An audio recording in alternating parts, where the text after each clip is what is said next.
Hello and welcome. So today I'm going to go over the basics about your term paper rubric for your final term paper. Just some things that you need to know regarding the grading for the final term paper. And then I will also review some of the basic rules for formatting for the final term paper as well. So this is your term paper rubric. It looks very similar to all your other rubrics that we have had this semester. So it's divided into bands. So the first band here is content, idea development. Next band is organization, grammar, vocabulary, and then we have this new band here, which is research integration of sources. So this is the evidence that you provide in terms of your sources, how well you integrate your sources into your body paragraphs, how well you paraphrase the evidence, and this also includes the formatting for in-text and end-of-text referencing. So these are the four bands that we're looking at for your final term paper, and then we're also looking at word count. So there is a word count penalty, it's here, and then there's also errors for formatting. So the first band here is content and relevance idea development. So this is how well you develop your ideas, mostly in your body paragraphs. So you'll see here to get your maximum points, all points are topic related and explored in depth. Examples are highly relevant, all ideas are logically developed. So the ideas in your body paragraph need to be logically developed. I spoke a lot this semester about the concept of hedging in academic writing.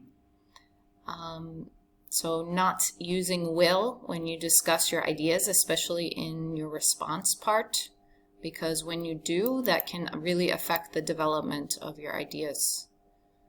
So you want to make sure in your body paragraphs, especially in your response, you're not speaking or writing so definitely by using will. And I've spoken at length about that in various lectures. So that's important because it can affect your development. Examples are highly relevant. So as I showed you with the sample body paragraphs, we expect that you're using examples. They're relevant, they're specific, they're actual examples. So that is also important in terms of content development.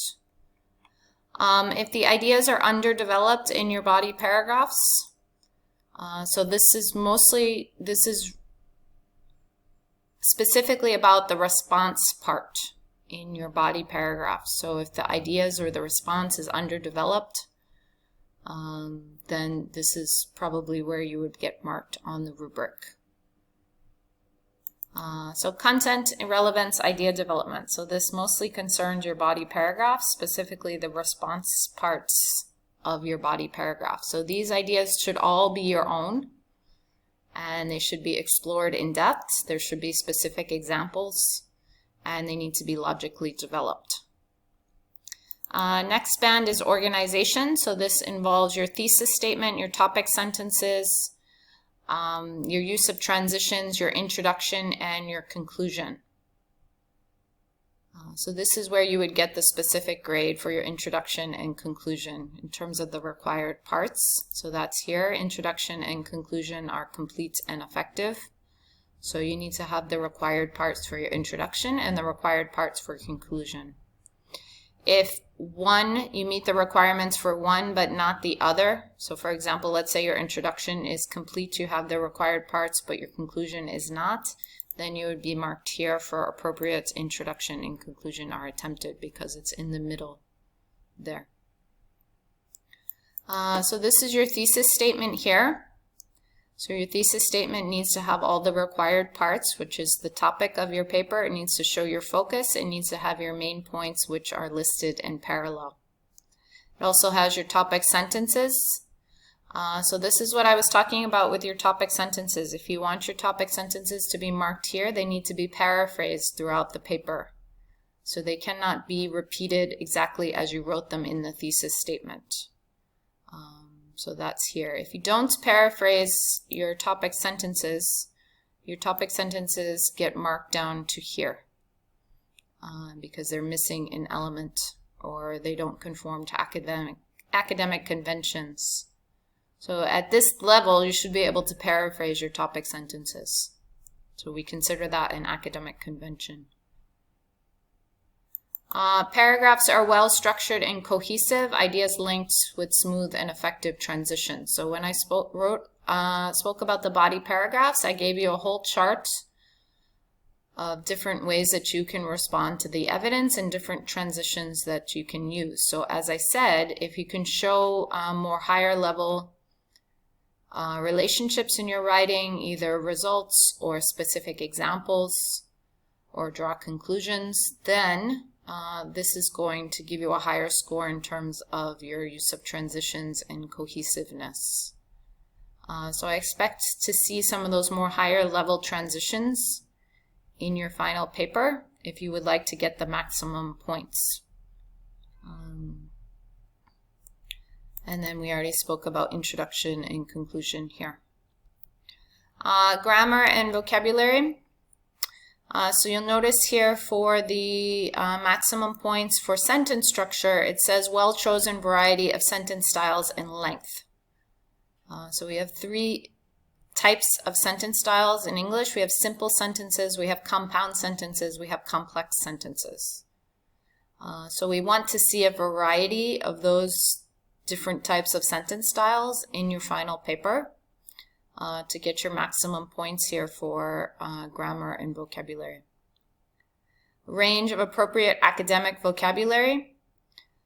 So things that are not appropriate that you get marked down for in terms of academic vocabulary if you're using personal pronouns. So I, me, my, you, your.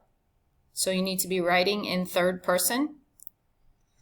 If you're only using masculine pronouns in your writing, that's also not appropriate. If you're using a lot of informal language, kids, gonna, those are 2 examples that I often see. Those are quite informal phrases. So with your progress check feedback, if you're using some of these informal phrases, I usually tell you there. So that is how your academic vocabulary grade could be affected. Virtually free of spelling and punctuation errors. So if your paper is virtually free of spelling errors, it means that you maybe can have 2 spelling errors in the whole paper. So you should be able to check your paper for these mistakes before you submit it. Word will underline any mistakes that you would have in terms of spelling. Final band here, so research integration. So the first thing I should point out, so if you do not submit soft copies of your sources as you are required to do for your progress check, you do not underline or highlight the information that you're paraphrasing. And if you do not include the cover page with the author's name, then you get marked down to here in terms of no evidence provided. And you'll notice this is the F band. And if you don't provide the evidence, it's very hard for us to check your paraphrases, so often it's no integration of sources. So if you had any issues, technical problems with submitting your sources for your progress check, it's best that you try to figure out what those problems are and resolve them in the next 12 days before the paper is due. Because if you don't submit your sources, and if you don't submit them well so that they're organized and very clear, then you get marked down to the F band in terms of evidence here. To get the maximum points, so evidence from sources is relevant, accurate, and complete. So this means you submit your sources, it's very organized, you highlight the information that you paraphrase, but also that it's relevant. So this was part of the grading for the progress check. Is the evidence that you chose, is it relevant to your topic? Sources are almost perfectly integrated, so this is how well you put the sourced information into your body paragraphs. So what comes before and after it in terms of body paragraph development. How well you paraphrase. So paraphrases in students' words with structural changes. So we check your paraphrases from the original source.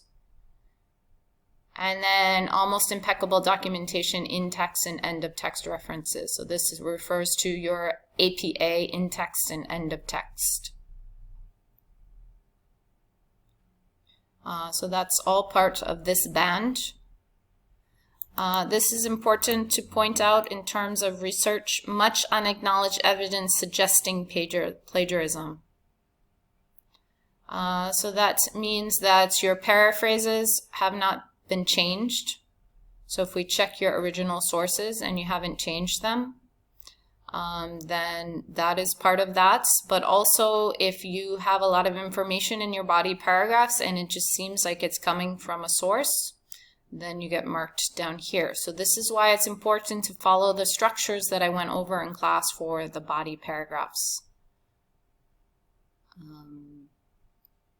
Because that helps to prevent these issues of just lifting information from sources and putting it in your body paragraphs. Then we have word count. So you can see the penalty here for word count.